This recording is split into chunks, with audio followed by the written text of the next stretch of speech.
isomo rikomeye ririmo rero nuko nta gitangaza muri uru Rwanda wiyoborwa na nyakubahwa Perezida Kagame, nta gitangaza ube generali, ube kamishona, ube IGP, ifi binini bibaye bidahari se urwego rw'umubiri rwaba ruhari, wenda bo bashobora kuba ari amafi manini kandi hejuru hari ibindi bifi binini. Ibyo nabyo rero ni mu bitegereze, ibyo rwose ibyo mutarabona muraje mubibona.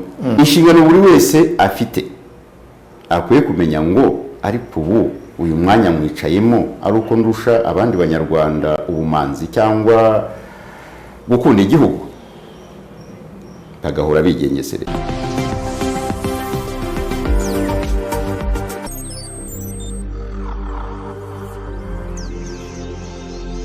Nongeye kubasuhuza nanabashimira bakunzi ba Kwezi TV mudukurikiye muri hirya no hino ku isi mu bihugu bitandukanye ndetse no mu Rwanda mu bice by'igihugu bitandukanye. Umunsi turi kumwe na Asumani niyo nambaza no mu ibuze mukuru cy'amakuru rugari, akaba ari n'umusesenguzi tukunze kuganira ku ngingo zitandukanye. Ni umuntu wagiye gukora imirimo itandukanye kandi ni umuntu ufite ubunararibonye, ubonye ibintu byinshi mu miyoborere y'iki gihugu haba mbere ndetse no mu iki gihe cy'ubutegetsi bwa FPR Inkotanyi.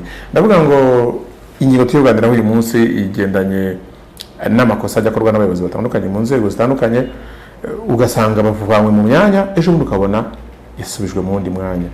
Hari abo bavana mu mwanya ntibanatangaze icyatumye bamukura kuri uwo mwanya, ariko bikavugwa mu baturage, ugasanga n'abanyamakuru bimwe turabizi nubwo biba bitatangajwe mu matangazo abahagarika, ariko hakaba nabo bivugwa ko ari amakosa bazize. Ndaguha urugero, ndibuka Gatabazi Jean Marie Vianney, ubu ni minisitiri w'ubutegetsi bw'igihugu, ubwo ari guverineri w'intara y'Amajyaruguru, yahagarikiwe rimwe n'uwari guverineri w'intara y'Amajyepfo, wari komiseri wa polisi Gasana, bahagarikwa bivuga ko kubera amakosa bakoze mu kazi. Nyuma y'iminsi mike nta Gatabazi twese tubona asubira ku mwanya wa guverineri, aranatangaza ati nishimiye kuba ubuyobozi bwa Perezida Kagame bwangiriye imbabazi, nasabye imbabazi barambabarira. Ndetse na Gasana nawe nyuma y'igihe gitoya ubu yarongeye agirwa guverineri, icyahindutse gusa n'intara yahise ajyanwa mu ntara y'Iburasirazuba. Hari n'abandi ishyaka yavuyeho ku mwanya wa minisitiri w'ubutegetsi bw'igihugu, nyuma bamugira ambasaderi. Diane Gashumba yavuyeho nabo icyo gihe perezida asobanura ko ari amakosa yakoze muri minisiteri y'ubuzima, ubu nawe yagizwe ambasaderi. Ese ibyo bintu bisobanuye iki? Bisobanuye imbabazi ku makosa,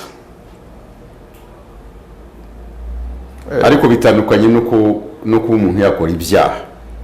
Iyo byiswe amakosa umuntu yasabira imbabazi akazihabwa, ahubwo ikibazo kikaba mu bijyanye n'amategeko, kuba yakora ibyaha biteganyijwe mu mategeko, biteganywa n'amategeko, noneho bikitwa amakosa.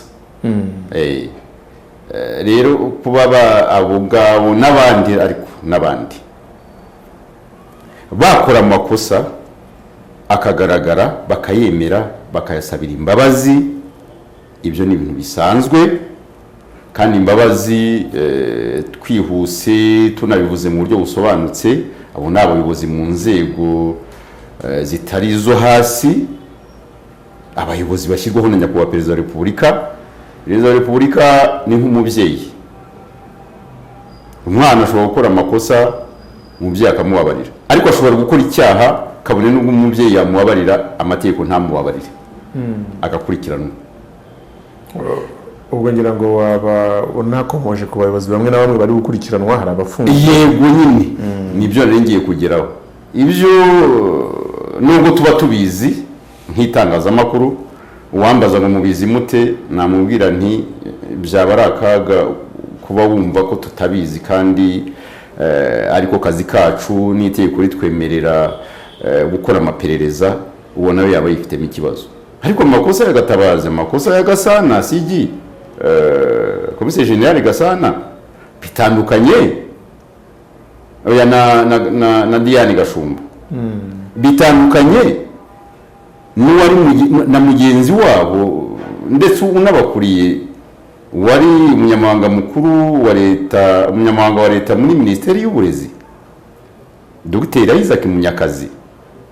Uyu munsi ugikurikiranweho cyangwa watangiye gukurikiranwaho ibyaha cyangwa icyaha cya ruswa. Mu ijambo rimwe gusubije, amakosa umuntu ashobora gukora amakosa akayemera akayasabira imbabazi kandi akazihabwa.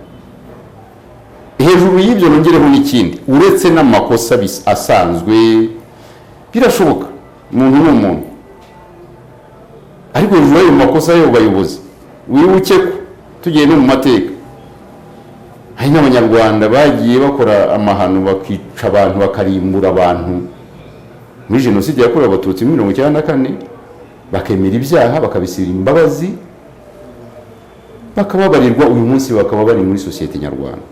Nta gitangaza kirimo rero kuba umuyobozi mu rwego runuru yakora amakosa yaba bigendereye cyangwa bimugwiriye bikaza kurangira bigaragaye ko yakoze ikosa cyangwa amakosa cyangwa binakozwe n'urwego rwe ariko bikaza kuba bimwe bikamwitirirwa zitukwamo nkuru, kubera ko zitukwamo nkuru. Hari n'indi mvugo y'ikinyarwanda ivuga ngo umwana arasama nyina agahongo, bikagaragara ko ntaho ari bubikwepere. Amakosa akayemera mu buhe buryo? Uburangare, umuyobozi ashobora kurangara abakuriye akakora amakosa, ariko kubera urwego akuriye akabyitirirwa kandi ari ugomba kubiryozwa. Nta gitangaza kirimo rero. Hari umuturage wumva yuko kanaka yirukanwe ku mwanya yari ariho kubera amakosa yakoze mu kazi, akumva abaye nk'uciriweho iteka, nyuma yazabona bamushyize mu mwanya bikamutangaza, uwo mubwira iki? Ni ukubyumva neza, kwirukanwa no guhagarikwa mu nshingano cyangwa mu kazi cyangwa mu mirimo bitandukanye no kwirukanwa mu bakozi ba leta. Ikibazo dufite uyu munsi ni uko abantu benshi baba batazi ibijyanye n'amategeko. Guhagarikwa mu nshingano bitandukanye no kwirukanwa ku kazi, by'umwihariko mu kazi ka leta.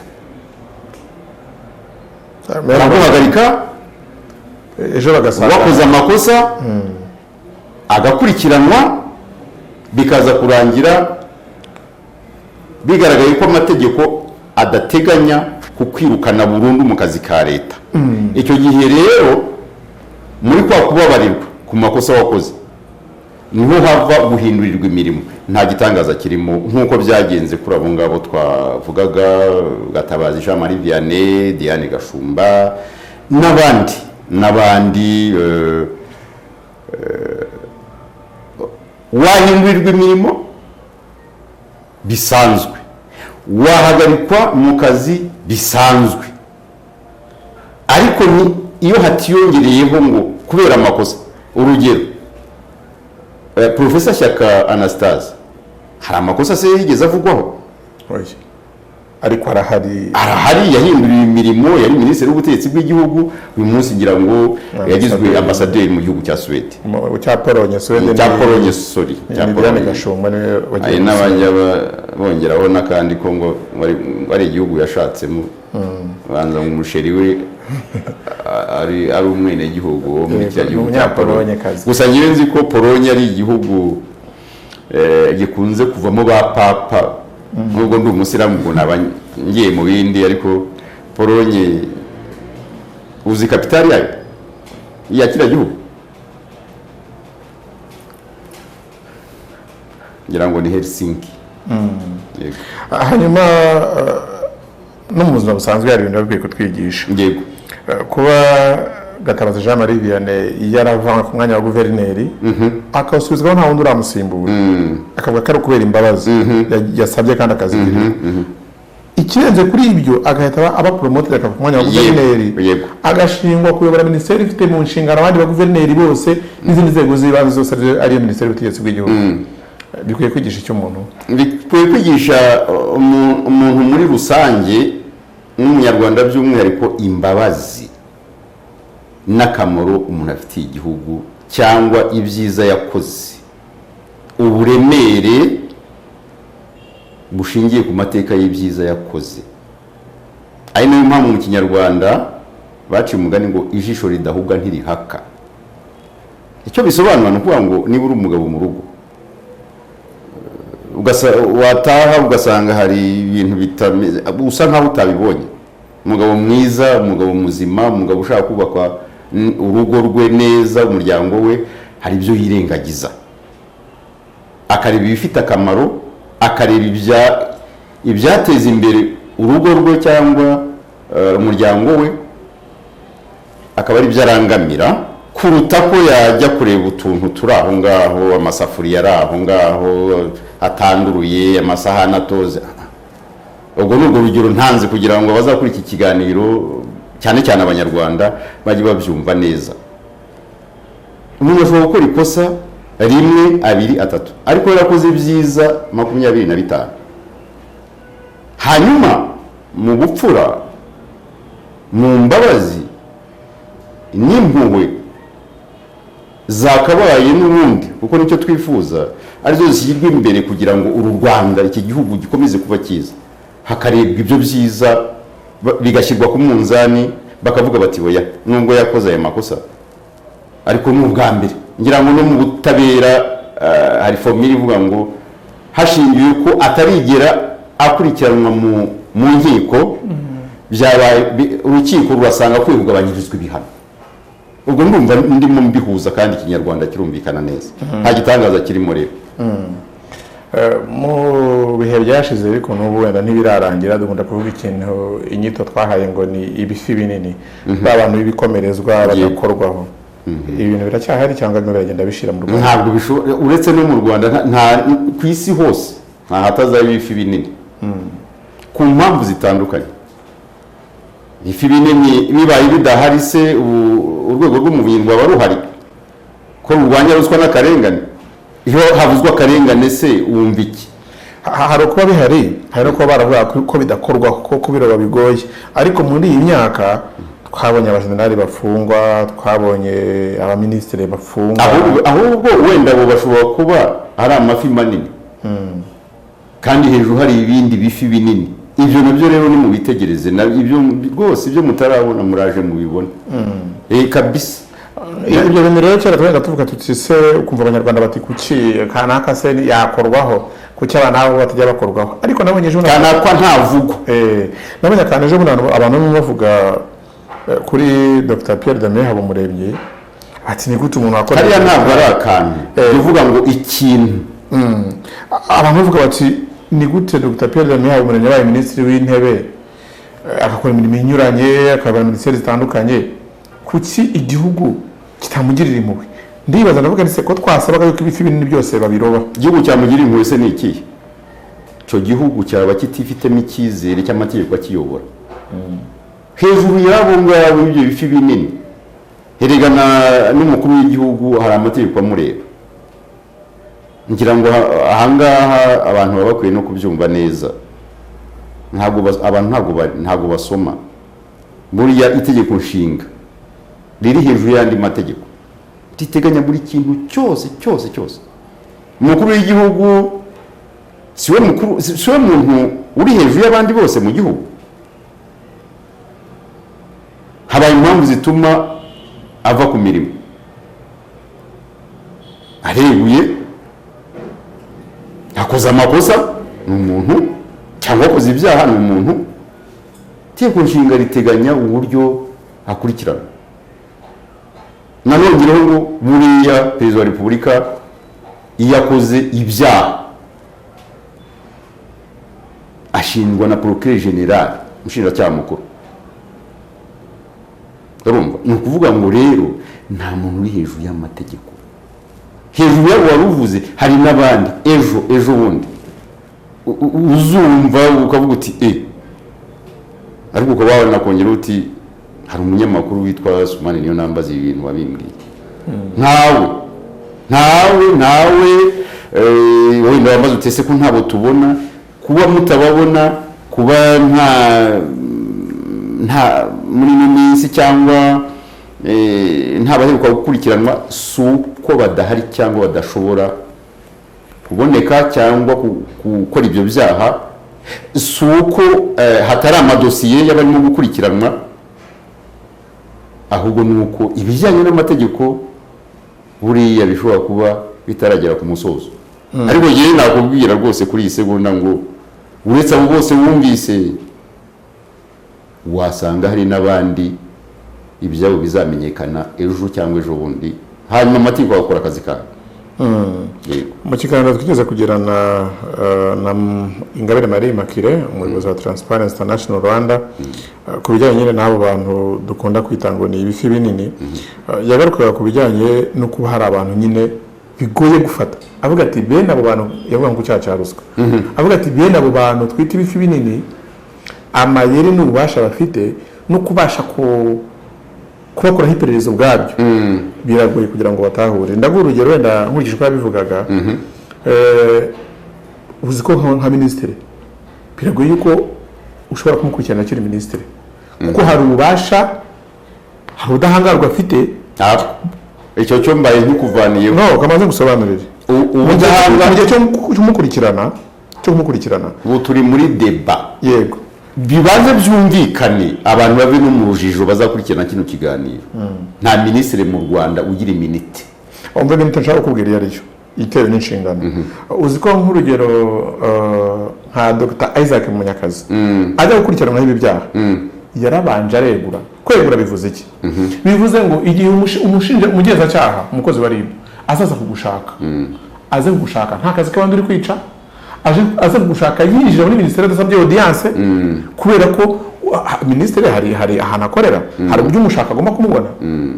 Bisaba rero ko kugira ngo akurikiranwe neza ubugenzacyaha bwisanzuye agomba kweguzwa cyangwa se kwegura ku nshingano.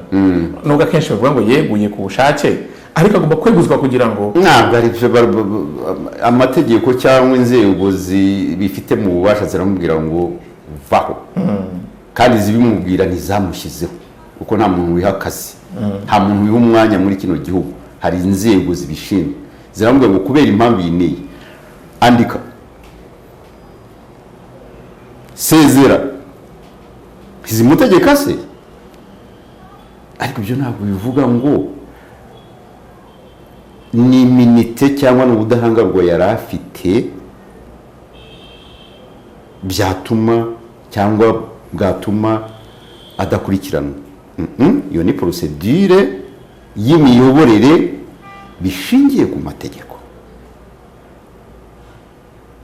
Bamubwira mu buryo umuntu yamucira amarenga cyangwa akamwibira ibanga, we ubwe yamenya yuko ibyo yakoze byamenyekanye akibwiriza agatanguranwa, kuko nabo turabazi.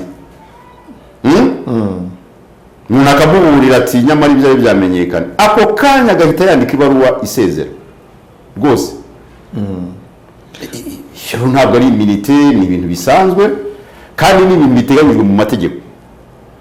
Akavaho bikamenyekana bikagaragara ko atakiri mu nshingano, ubwo yabaye umuntu usanzwe, umuturage. Kandi nta nubwo ari nubwo turimo kuvuga iby'abasivili gusa, n'abandi n'abasirikari n'abapolisi, abo bose bitwa ngo barakomeye mu nzego zitandukanye. N'ambasaderi ambasaderi ni umuntu ukomeye, ujya wumva bahamagajwe cyangwa ujya wumva bahinduwe, tukumva ngo yari ambasaderi mu gihugu iki n'iki, yasimbujwe kanaka, n'uyu munsi kugeza kuri uyu munota ari hariya. Icyo nacyo wenda tuzagikorera ikindi kiganiro. Umuntu yari ambasaderi amaze imyaka 7, ari ambasaderi mu bihugu 2-3, none amaze imyaka 2-3 yagarutse mu Rwanda, nta mwanya turumva yongeye guhabwa. Ese bimeze bite? Ari nkayo yasengura gute? Iyo ni topic. Hashobora kuza kubera impamvu za ya makosa rega twavuze twe kwica no ku ruhande cyangwa ibyaha. Ubu ngubu inzego bireba zikaba zirimo zikibikurikirana neza, ejo ukazumva ngo ahubwo bikagutungura. Yaramaze no kwibagirana rwose, ukumva bamuziritse. Ngenda akoresha iyo mvugo kuko yabaye babazirika nibakora amahano, nibakora amahano bagiye babazirika, nibakora amakosa bababarire, nibakora ibyaha tegeko bakurikirane anabaziriki. Uko yufunzwe buryo ubuziritse, ntabwo mfite isoni cyangwa ipfunwe zo kubivuga gutyo. Kimwe n'uko nangije ubyambaho, muri cyaha amategeko azanzirika rwose anjyane Rwamagana, ajyane Mageragere, ajyane Muhanga, nta kundi rega niko tugomba kubivuga. Umuntu ashobora kwibaza ngo muri za raporo zikorwa n'umugenzuzi mukuru w'imari ya leta zishingiye ahanini ku kwinyerezwa, kwikoreshwa nabi ry'amafaranga, aho ntabwo turabona abantu benshi bafungwa cyangwa se bakurikiranwa kubera icyo kibazo. Dushobora kuba wenda nk'itangazamakuru ibintu byose ntabwo turi Imana, nta nubwo turi abamarayika bayo bashobora kubona byinshi, ariko simpamya yuko ubu nta bantu barimo gukurikiranwa bishingiye kuri iryo nyereza ry'umutungo wa leta, yaba umuyobozi w'ikigo, umuyobozi muri minisiteri, umuyobozi mu nzego za leta, cyangwa umufatanyabikorwa w'urwo rwego, kabone n'ubwo yaba adakora muri urwo rwego. Hari ingero dufite, reka wenda mbyatore, hari umucuruzi uzwi witwa Nkubiri maze iminsi afunzwe. Iriya dosiye ivugwamo abantu benshi cyane, ariko nanone ubuke b'abandi bo muri minisiteri y'ibikorwa remezo ntabafunze se, hari abayobozi. Wenda icyo abanyarwanda bakeneye, bafitiye n'inyota, bafitiye n'amatsiko, ni ukumva ngo ariko kuki tutarumva minisitiri uvugwa muri aya madosiye y'inyerezwa ry'umutungo wa leta, avugwa muri raporo y'umugenzuzi mukuru w'imari ya leta. Byose bishingira ku mategeko, nubwo zitukwamo nk'uko twabivuze, ariko bishobora kugaragara. Uwo minsi ishize se uri minisitiri w'ibikorwa remezo uyu munsi Claver Gatete, ntabwo mwabyumvise ko nawe hari ibyo arimo ari akadosiye? Ntabwo ari akadosiye, ikibazo mugira ni kimwe, ni dosiye turaminimiza. Ntabwo ari byo, ujye uvuga ibintu uko biri. Ntabyo inzego zibishinzwe zatangiye, n'ubu zikaba zishobora kuba zikibirimo.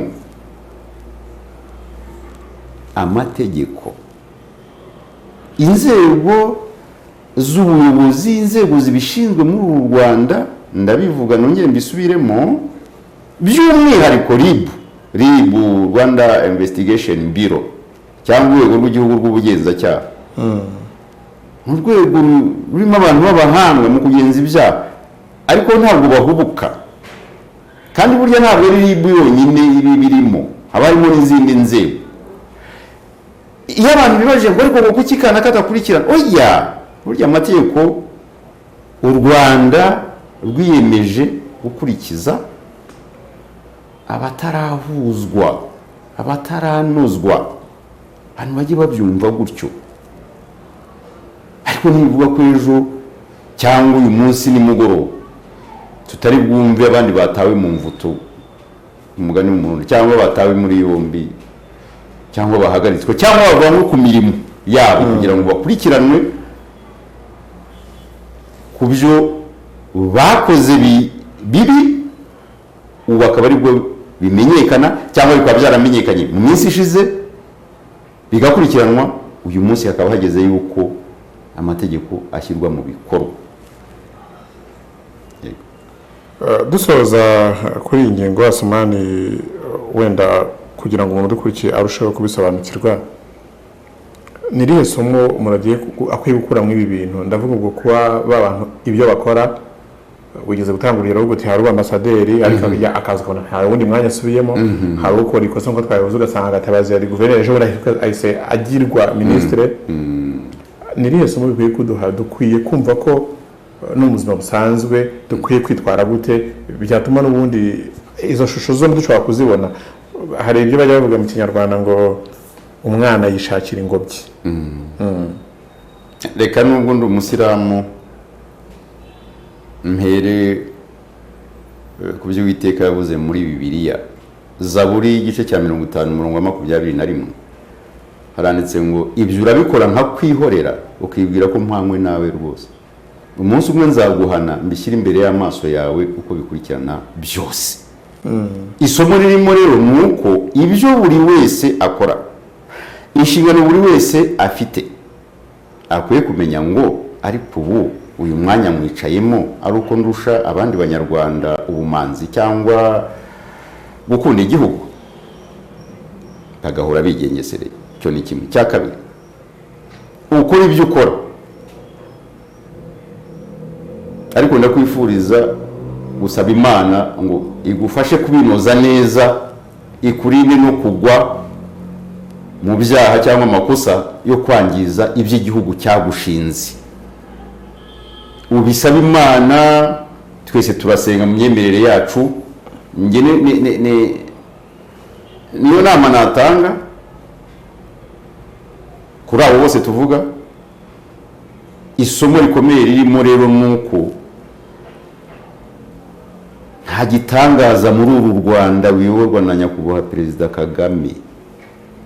Nta gitangaza, ube generali, ube kamishona, ube IGP, ube ministre, ube guverineri, ube dogiteri, ubwo mvuze izo nzego, mvuze ayo matitire, nta muntu mvuze, nta mazina mvuze. Ni ukugira ngo buri wese yumve ko muri uru Rwanda, ubwo hari abazambaza ngo none se ngo nta bantu ngo oya, yewe mba ndi ku mategeko, nibanda ku mategeko u Rwanda agenga u Rwanda kandi rwishyiriyeho. Ntawe muri abo bose n'abandi tutavuze nabo bose wenda nibagiwe, abe musenyeri, abe shehe, abe mufti, abe bishopu, abe mbese babandi buri wese yumva ko bakomeye mu gihugu, kugeza kuri nyakubahwa Perezida wa Repubulika y'u Rwanda Paul Kagame. Icyo nabasabira, icyifuzo cyanjye, ubusabe bwanjye, ni uko Imana yabayobora, ntihagire ugwa mu byaha cyangwa mu makosa. Amakosa yarababarirwa, ariko n'ibyaha birababarirwa. Gusa ntawe uri hejuru y'amategeko agenga u Rwanda. Uzibeshya agakora ibinyuranyije n'amategeko kandi abizi neza ko hari amategeko agenga inshingano ze, amategeko azamuzirika rwose. Amategeko y'u Rwanda azamuzirika. Abari hano mu gihugu cyangwa hanze yacyo, ubwo ndambutse ngiye hanze y'igihugu, iyo ni indi topic. Asmani, reka ngushimire ku mwanya waduhaye ndetse n'ibitekerezo bitandukanye wadusangije. Reka nshimire kandi buri wese wafashe umwanya we agakurikira iki kiganiro, ngira ngo buri wese afite icyo yakuyemo. Navuga ngo ibiganiro byacu byaba ibyo tugirana na Asmani ku ngingo zitandukanye bizagenda bibaho mu bihe bitandukanye n'ubundi. Navuga ngo ni ibihoraho. Reka rero nifuriza abantu bose kugira ibihe byiza ndetse no gukomeza guhirwa n'ibyo bakora byose. Murakoze. Nanjye ndabashimiye Ukwezi TV.